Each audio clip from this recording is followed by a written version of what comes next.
Je suis Madame Kwaku Berthe. Je suis chargée de suivi et évaluation au programme national de lutte contre le cancer. Et ce matin, conférence est trop dit. C'est juste une causerie de groupe.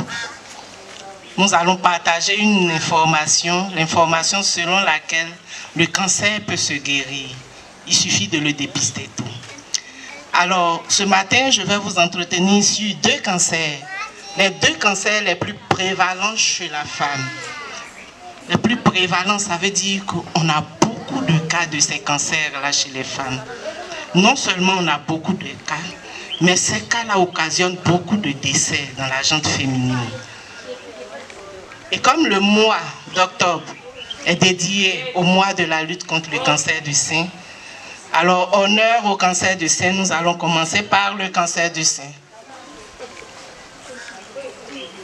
Je vous dis comme ça que découvert tôt, le cancer du sein se guérit. Alors on va vous donner le minimum pour savoir ce que c'est que le cancer.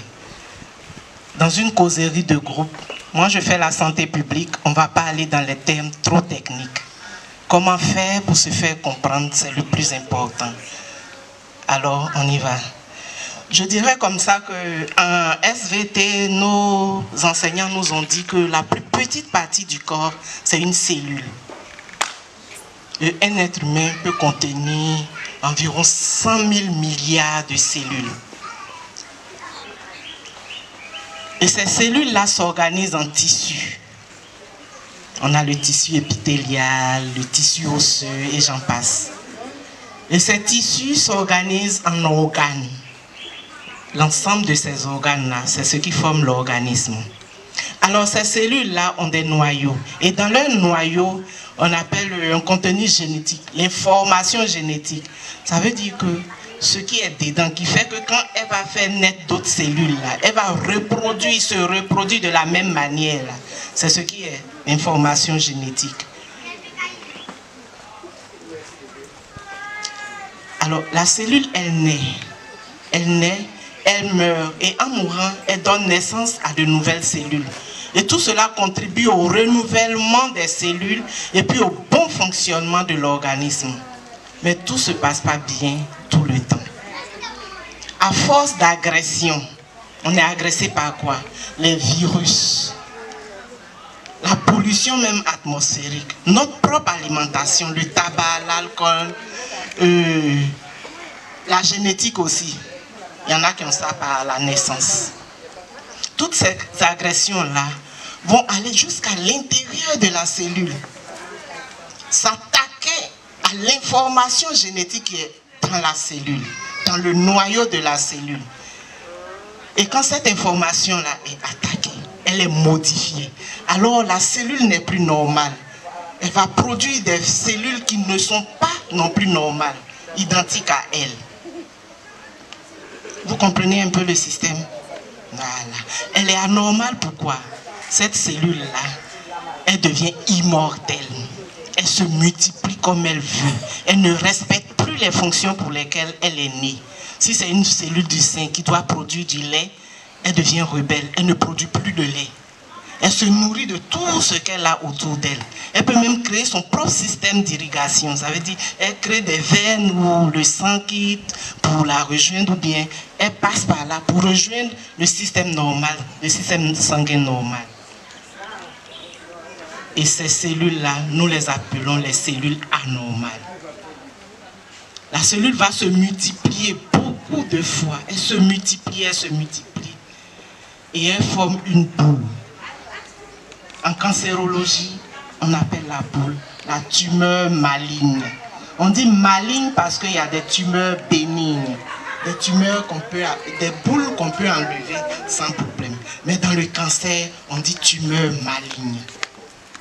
La boule est maligne. Au masculin, maligne. Vous comprenez, non? Voilà. On a bien défini le cancer. J'ai dit que ça attaque les cellules. Alors que tous les organes sont constitués de cellules. Donc le cancer peut se localiser à tous les organes. Et selon l'organe dans lequel il est localisé, il porte le nom. Si le cancer se localise au niveau du sein, on parle de cancer du sein. S'il est au niveau du corps de l'utérus, on parle de cancer du corps de l'utérus.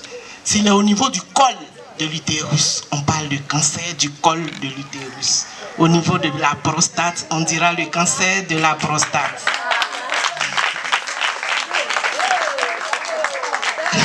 Merci.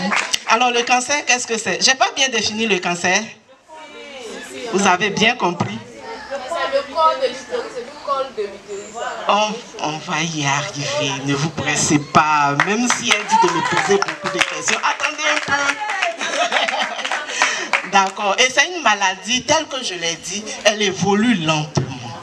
Sur plusieurs années. Vous allez voir une maman qui fait même plus des règles, qui coule du sang. Alors, je vais vous parler de quelques chiffres. Au niveau mondial, en 2020, on a estimé à 19,3 millions de cas de cancer. Tous les cancers, pas pour le sein seulement, tous les cancers. 19,3 millions de cas.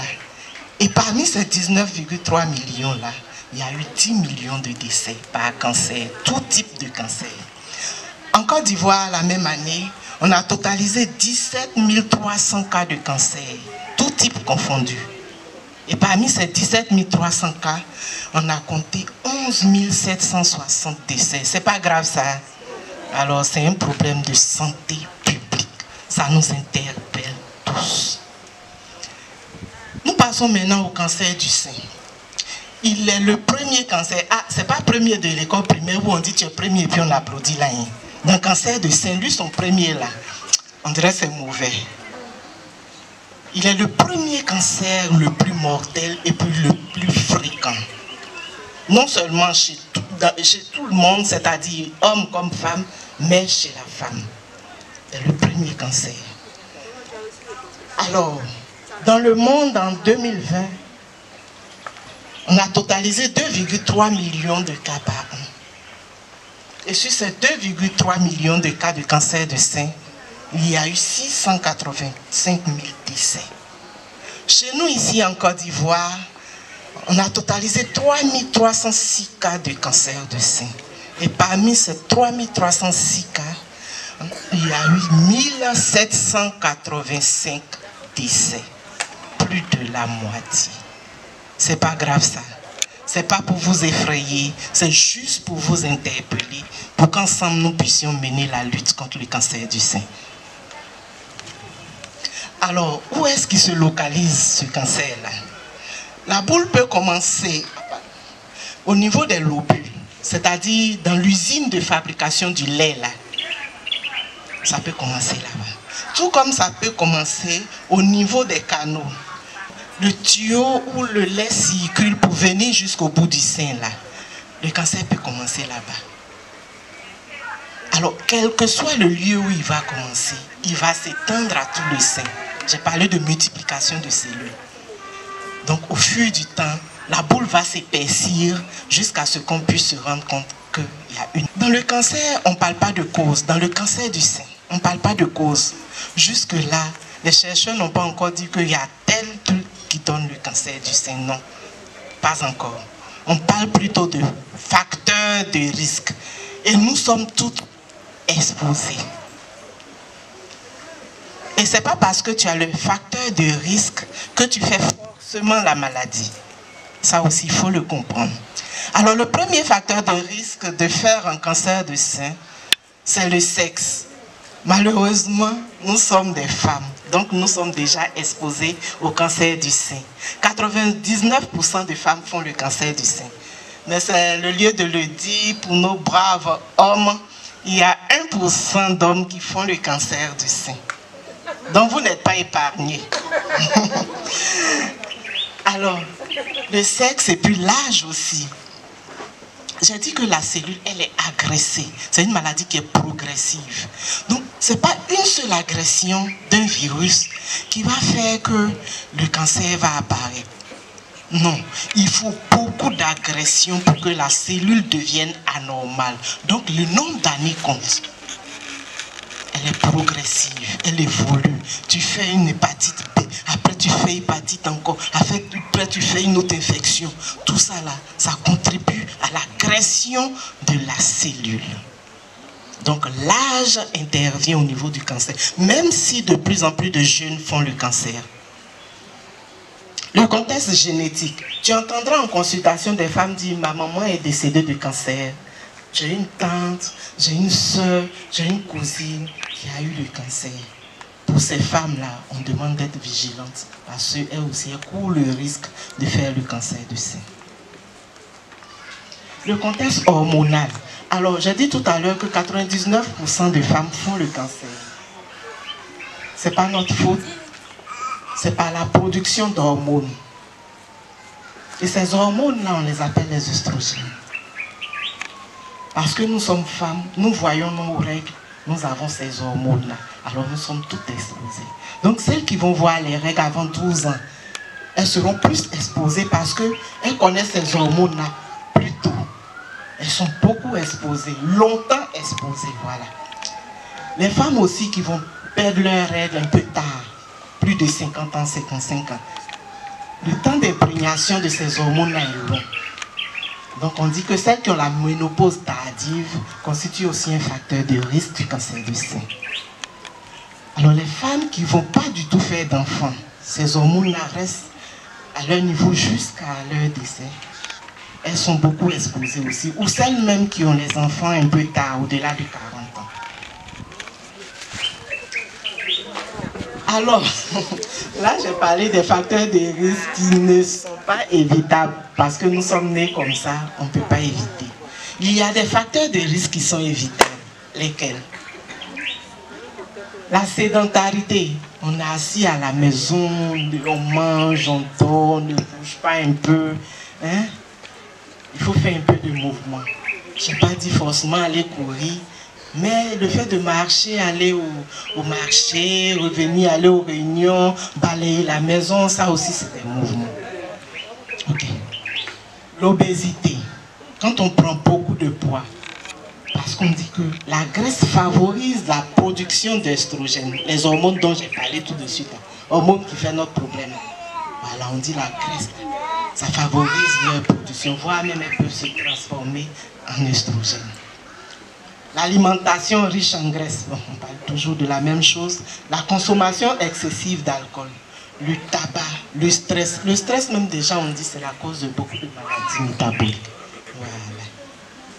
C'est bon, on se comprend? Alors, quels sont les signes d'alerte? Comment tu peux penser que j'ai quelque chose là? Est-ce que c'est pas un cancer de sein? Nous, on les appelle les signes d'alerte. Les signes d'alerte ne veulent pas forcément dire qu'on fait un cancer du sein. C'est des signes qui doivent nous interpeller pour aller voir à côté notre sage-femme, ou bien notre médecin, ou bien notre gynéco. En tout cas, il faut être en constante alerte quand vous voyez ces signes-là. Le premier signe, c'est une boule dans le sein.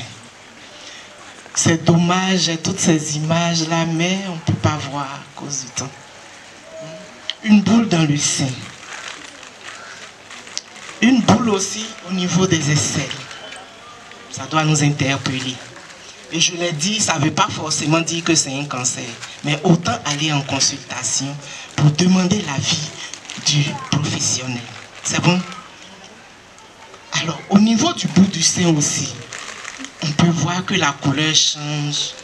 La forme peut changer. Des fois, le bout là, ça rentre dedans comme ça. On parle de rétraction mammulaire. C'est un signe qui doit nous interpeller. Des fois aussi, tu ne donnes pas à téter. Et puis, tu appuies le bout de ton sein, le mamelon là. Il y a du liquide qui sort. Ou bien même du sang. Ça doit nous interpeller. Le sein lui-même, sa forme. La plupart du temps, les femmes là, elles se présentent avec un sein plus gros que l'autre. La peau du sein aussi peut être plissée. Comme je le disais pour le bout du sein, ça rentre dedans d'une manière. Là, tu sens qu'il y a un problème. La couleur du sein aussi. Tout cela doit nous interpeller. La peau peut devenir dure comme la peau d'orange, où les pores sortent bien visibles. Tout ça aussi, c'est des signes d'alerte. J'avais une image du cancer du sein, mais on ne pourra pas voir. Alors, le traitement, on ne va pas trop rentrer dedans parce qu'il faut diagnostiquer pour aller au traitement. Et il y a plusieurs sortes. Tout à l'heure, j'ai dit que je suis spécialiste en santé publique. Je ne suis pas oncologue, donc nous, l'essentiel qu'on doit vous donner comme information, c'est ce qu'on vous donne. Retenez seulement qu'en Côte d'Ivoire, pour traiter le cancer du sein, on a la radiothérapie, qui est le traitement par les rayons ultraviolets. La chimiothérapie, là c'est des ampoules comme ça, on fait passer par perfusion.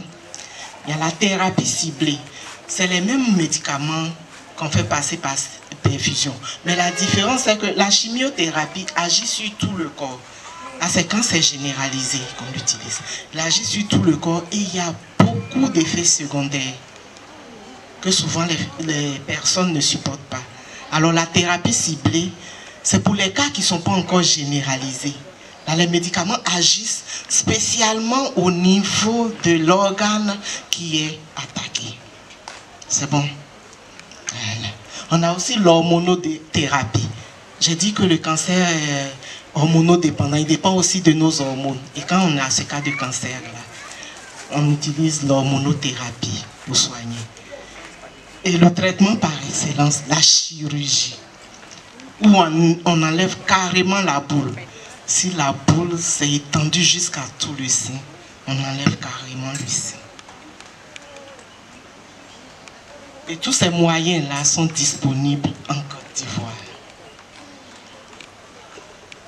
Alors, comment on peut prévenir le cancer du sein? Je l'ai dit tout à l'heure, tu ne connais pas la cause d'une maladie. Comment tu peux prévenir? C'est ce qui fait le problème du cancer du sein. Alors on se base sur la prévention primaire qui est de dire n'utilisez pas les contraceptifs. Moi aussi je suis agent de santé, je ne peux pas vous dire ça. Parce qu'il y a des hormones dedans aussi qui stimulent le cancer.